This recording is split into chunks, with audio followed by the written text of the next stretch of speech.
네, 안녕하세요. 2교시가 되었습니다. 아마 이번 주차는 아마 3교시까지 꽉 채워야 될 것 같은 그런 생각이 드네요. 그래서 이 부분은 그럼에도 불구하고 여러분이 이제 대면 수업 시간에 또 한번 토론을 하고 얘기를 나눠야 할 아주 중요한 챕터다 그렇게 생각하시고 수업에 임하시는 게 좋을 것 같아요. 자, 이제 여러분 이제 오늘서부터 이번 시간에 보실 것은 이제 아동 청소년 성범죄 처벌과 절차에 관한 특례 이제 그런 이제 내용입니다. 자, 일단 여러분 보시면 아동 청소년에 대한 강간, 강제 추행에 관한 내용이에요. 폭행이나 또는 협박으로 아동이나 청소년을 강간한 사람은 무기징역 또는 5년 이상의 유기징역에 처하게 되어 있고요. 폭행이나 협박으로 해당하는 행위를 한 자에게는 5년 이상의 유기징역에 처할 수 있도록 동법 제7조 1항에 이게 법조문으로 있습니다. 또 아동 청소년에 대해서 형법 제298조의 죄를 범한 자는 2년 이상의 유기징역 또는 1천만 원 이상 3천만 원의 벌금에 처한다 이렇게 되어 있고요. 그 다음 이제 준강간, 중강제추행으로 범한 자는 1항부터 3항까지의 예에 따른 이제 법을 적용한다는 거고요. 위계 또는 위력으로서 아동 청소년을 간음하거나 추행한 자는 이제 1항부터 3항의 예를 따른다. 그래서 1항에서 5항까지 미수범은 이제 뭐 강간 미수범이랄지라도 처벌한다 이런 이제 규정입니다. 그 다음에 이제 장애인 아동 청소년에 대한 간음이에요. 일단 이 관련법이 19세라 그랬잖아요. 19세 이상의 사람이 장애인 또는 장애인 청소년 이제 그뭐 관련 법에서 적용한 거죠. 그래서 이렇게 청소년 장애로 사물을 변별하거나 어떤 의사를 결정할 능력이 미약한 이런 이제 13세 이상의 그 아동 청소년도 포함되거든요. 그러니까 이런 청소년을 간음하거나 장애 아동 청소년을 하여금 다른 사람을 간음하게 하는 경우, 그러니까 본인이 그 다른 장애 아동으로 해서 행위자가 되게 하는 거죠. 이랬을 때도 3년 이상의 유기징역에 처한다. 그 말은 그냥 이 법에 해당되는 사람은 무조건 3년 이상 이제 징역살이를 해야 되는 거죠. 또 이제 18조 2항에 보면 19세 이상의 사람이 장애 아동이나 장애 청소를 추행하는 경우 또 이런 이제 관련된 그런 이제 장애 아동 청소년 하여금 다른 사람을 추행하는 경우 이런 경우는 10년 이하의 징역 또는 1,500원의 벌금에 처하도록 이렇게 되어 있습니다. 아주 엄하죠, 이 법조항이. 이게 법이 이렇게 엄한데도 왜 그러면 아직까지도 이런 근절되지 않고 계속 우리 주변에서 이런 일이 일어날까? 이게 이제 염려스러운 거죠. 그 다음에 이제 강간 등 상해치상, 살인치사 이제 이런 내용인데 법 제7조의 죄를 범한 사람이 다른 사람에게 상해하거나 상해 이르게 한 때에는 무기징역을 이렇게 받을 수도 있고 7년 이상의 징역에 처한다 이렇게 되어 있고요. 다른 사람을 살해한 경우에는 이제는 뭐 어떤 상해를 입히는 정도가 아니고 생명을 빼앗을 경우에는 사형 또는 무기징역에 처한다 이렇게 되어 있고요.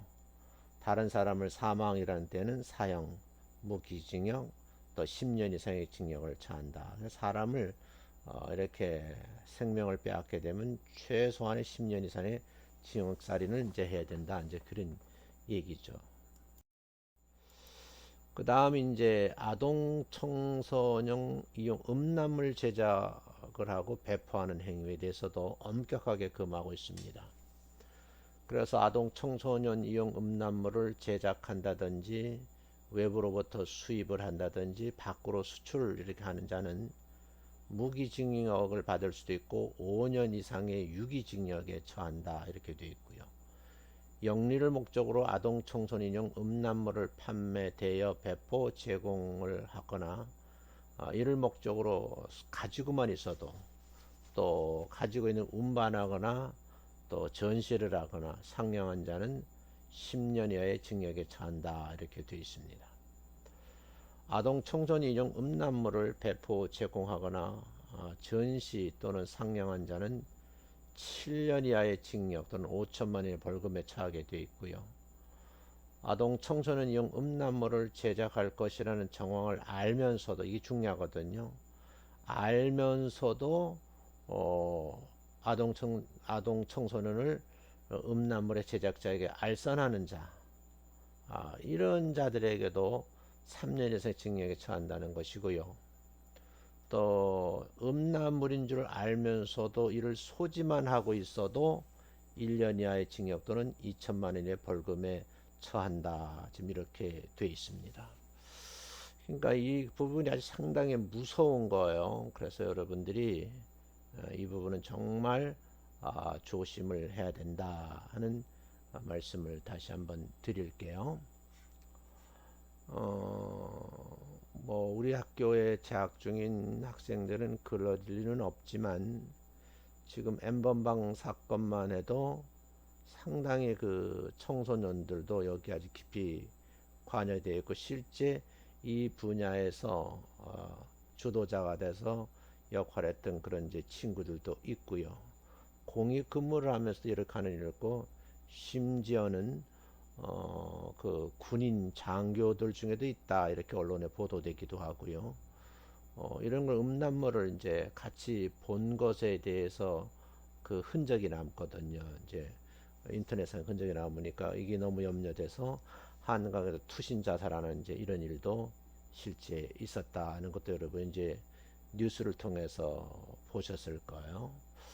그만큼 이게 이제 우리나라에서는 법률로 엄하게 제재를 가하고 있다 이렇게 보시는데 아마 더 강화될 것으로 다음 이제 국회가 열리면 관심 있는 의원들에 의해서 더 이제 내용이 확실히 강화되는 면으로 법이 다시 개정되지 않을까 그런 생각을 해봅니다.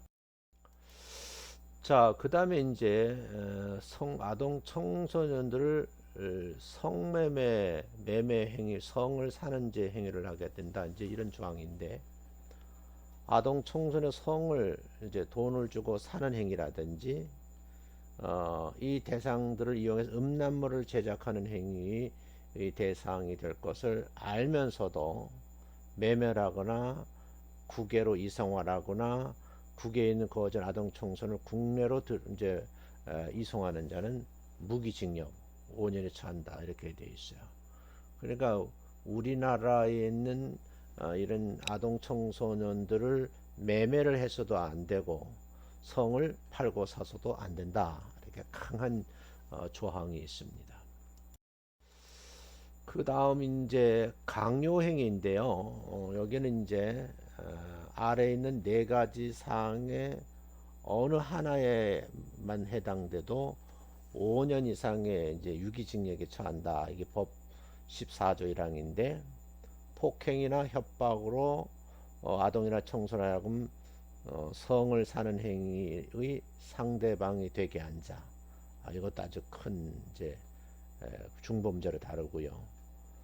선불금, 그 밖에 채무를 이용하는 데 방법으로 아동 청소년을 곤경에 빠뜨리거나 위계 또는 위력으로 아동 청소년을 하여금 성을 사는 행위에 상대방이 되게 하는 자 이런 것도 걸리고요.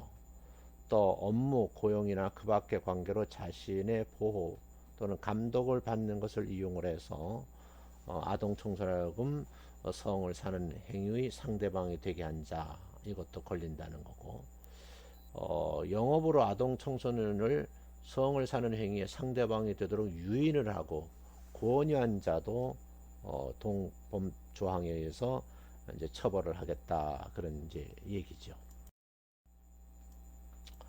그다음 7번째 이제 알선 영업 행위인데요. 이것도 참 무서운 거예요. 그래서 일단 그 여러분이 이제 화면에 보시는 대로 일이 이제 이런 행위를 하게 되면 7년 이상의 유기징역에 처한다. 이게 법 15조 제1항이고, 그 다음에 15조 2항에는 7년 이하의 징역 또는 5천만 원의 벌금을 처한다.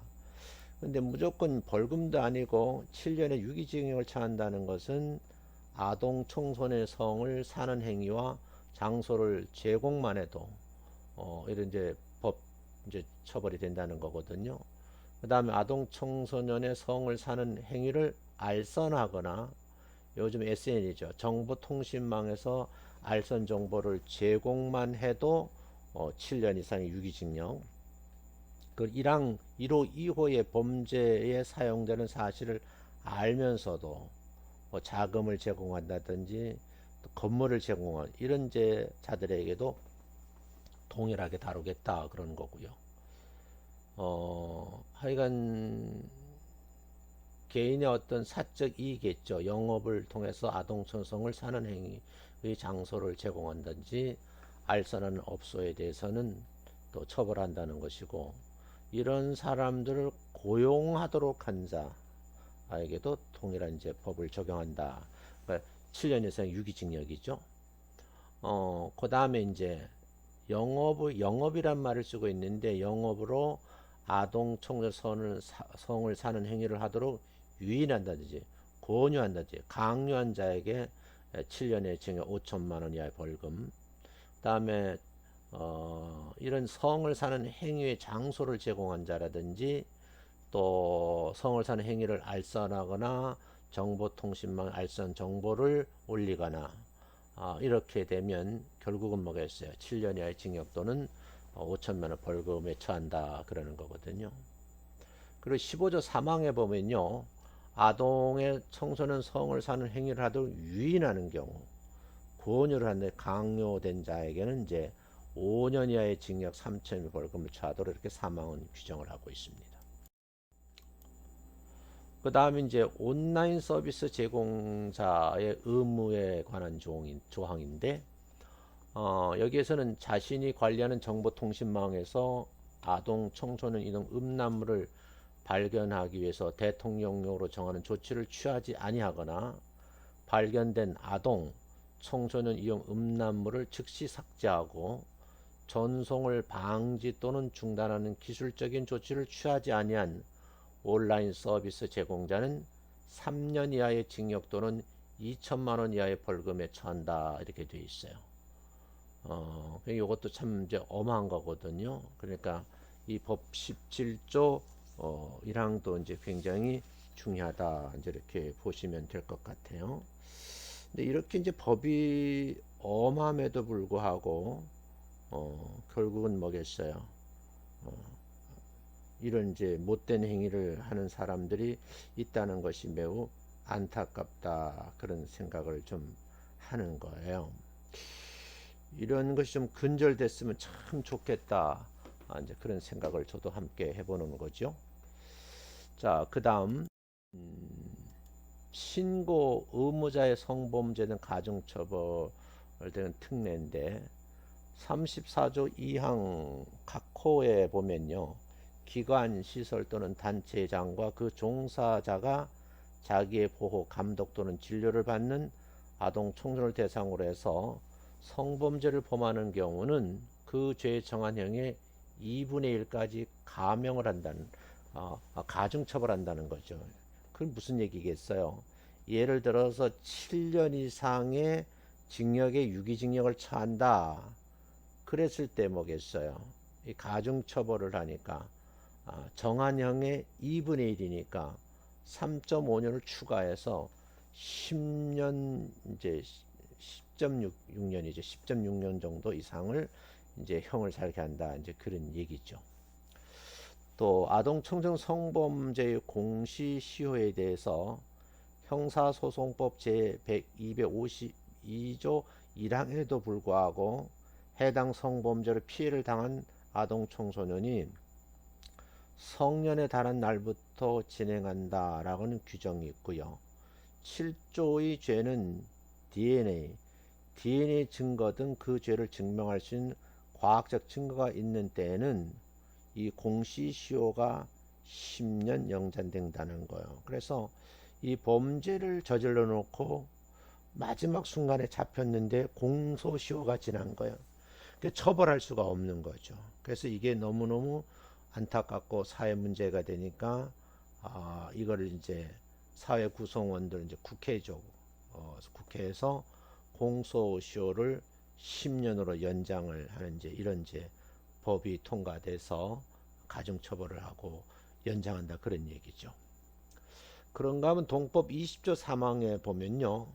13세 미만의 사람 및 신체적인 또는 정신적 장애가 있는 사람에 대해서 다음과 같은 죄를 범한 경우에는 제1항과 2항에도 불구하고 형사소송법 249조와 253조까지 또는 군사법원 및 291조부터 295조까지의 규정 공소시효를 적용하지 않는다.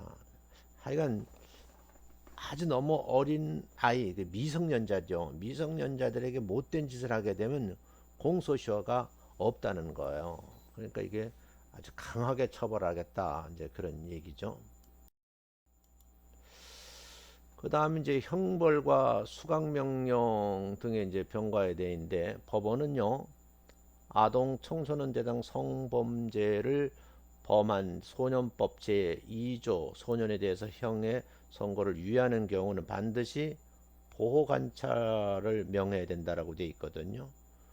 그럼 이제 이런 이제 아동 성범죄를 범한 자에게도 유죄 판결을 선고하는 경우에는 500시간의 범위 내에서 재범 예방을 위한 그런 이제 수강 명령을 할 수 있고 성폭력 치료 프로그램 이수 명령을 병과할 수 있죠. 그래서 여러분이 가끔 그 언론에 신문이나 방송에 들어보면 뭐 징역 몇 년에 아니면 이렇게 여러분 지금 방금 보신 대로 성폭력 치료 프로그램에 이수 명령도 떨어지고 또 어떤 특정한 이제 그 교육을 받아라고 수강명이 떨어지는 이런 경우도 있어요.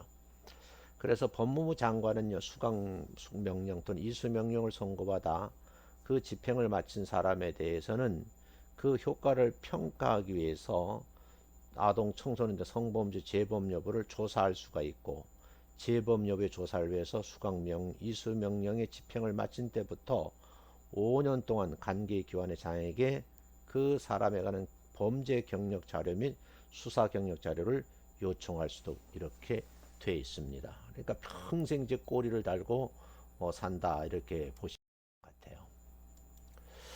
그 다음에 이제 판결 전 조사라 그런 말은요. 법원은 피고인에 대해서 제21조에 따른 보호관찰, 사회봉사, 수강명령, 이수명령을 부과하기 위해서 필요하다고 인정하면 그 법원에 소재지던 피고인의 주거지를 관할하는 보호관찰소 장에게 피고인의 신체적, 심리적 특성, 상태, 정신성적 발달 과정, 성장 배경, 가정환경, 직업, 생활환경, 교우관계, 범행 동기, 뭐 병력, 피해자의 관계, 재범 위험성, 이 다양한 그런 자료들을 이제 조사를 요구할 수 있다 이렇게 되어 있어요.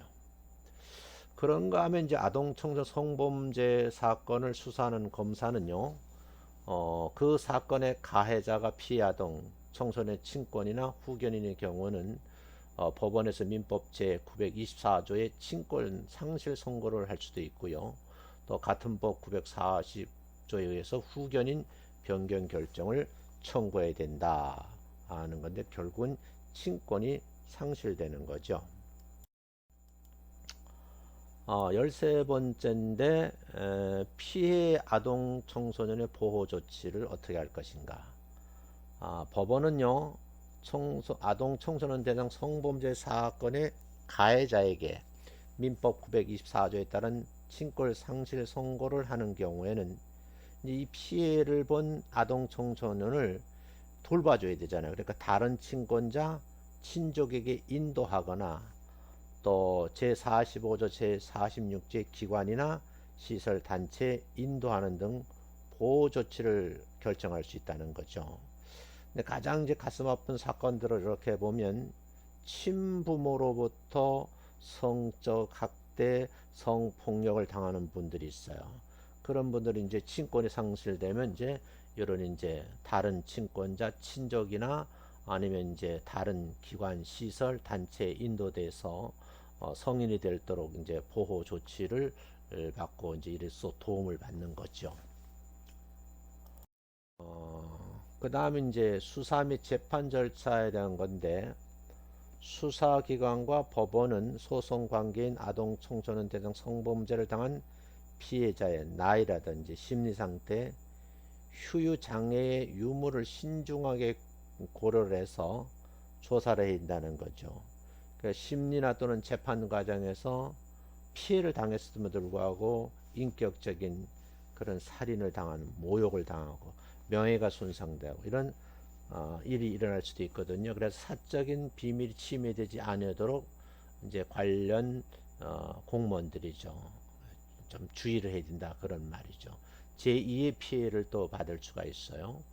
수사기관과 법원은요, 아동, 청소년 등 성범죄의 피해자를 조사하거나 심리재판할 때 피해자가 편안한 상태에서 진술할 수 있도록 환경을 이제 조성해 줘야 되고, 조사 및 심리재판에서는 필요한 범위 최소한으로 해야 된다는 거죠.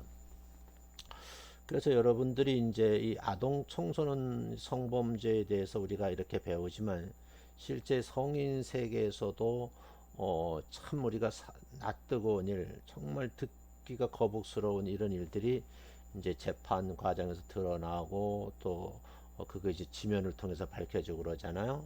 그러니까 대표적으로 뭐 정치인들 가운데 뭐 충남도지사라든지 부산시장이라든지 이런 분들이 이제 떠오르는데, 그 성인들 대상하는 것도 이렇게 우리가 보는 이제 온라인 공간에도 이렇게 공유를 하지만, 특히 이제 19세 미만의 아동 청소년을 대상하는 것은 더 엄격하게 다룬다 그런 이제 취지라는 걸 여러분이 이해를 하겠어요. 그 다음에 이제 영상물을 촬영을 하고 그것을 이제 가지고 있는 경우 어떻게 하느냐 그런 얘기인데, 동법 제26조 1항에 보면 아동 청소년을 대상으로 해서 성범죄 피해자 진술과 조사 과정은 이제 비디오를 녹화하죠.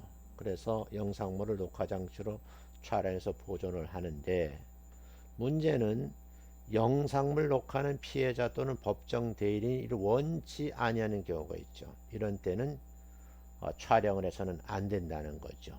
왜냐하면 그게 어딘가에 영상물이 남아있고 수치스러운 일이잖아요. 그래서 가해자가 친권자 중에 일방적인 경우는 아니지만, 그러나 이제 실제 피해자가 원치 않으면 촬영을 할 수가 없다 그런 내용이고요. 또 그 다음에 이제 아동 청소년 등 성범죄자의 피해자, 그 법정 대리인 또는 경찰은 피해자가 공판기일에 이제 법정에 출석을 해야 되잖아요.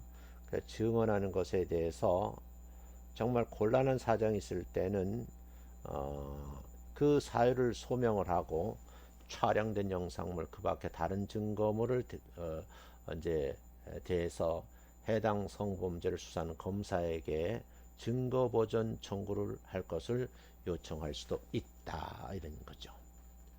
그래서 이런 내용들을 여러분이 충분히 보시고 이제 보시면 도움이 될 것 같아요. 16번째만 하고 마쳐야 되겠네요. 신뢰관계 있는 사람이 동석을 해야 된다 이제 그런 건데, 이제 동법 28조 1항 2항에 보면 아동 청소년 등 성범죄 피해자를 증인으로 신문하는 경우에는 검사 또는 피해자 법정 대리인이 신청하는 경우는 재판에 지장을 줄 우려가 있는 등 부득이한 경우가 아니면 피해자와 신뢰 관계가 있는 사람을 동석하게 할 수 있다는 거죠. 그래서 어떻게 하든지 이 피해자가 법정에서 어떤 수사 과정에서 어려움을 당하지 않도록 보호하려고 하는 법적 그런 이제 규정이죠. 그리고 1항과 2항의 경우 법원과 수사기관은 피해자와 신뢰관계에 있는 사람이 피해자에게 불리하거나 피해자가 원하지 않은 경우는 동석하게 해서는 아니 된다 이렇게 되어 있어요. 그래서 여러분이 가끔 언론에 들었을 때 변호사들 또는 관련된 이제 성폭력 관련 이제 전문 심리 상담사 이런 분들이 동석하는 경우가 있죠. 그러니까 그렇게 이제는 보시면 될 것 같아요. 자, 오늘 2교시는 여기까지 하고요. 다음 시간에 또 이어서 하도록 하겠습니다. 이 부분은 내용이 참 방대해요. 그러니까 조금 여러분이 상식적으로도 아니면 정말 있어서는 안 될 일인데 우리 주변에 있을 수 있는 일이거든요. 그럴 때 여러분이 도움을 주려고 하면 이 법의 내용을 좀 알아야 된다는 취지입니다. 수고하셨어요.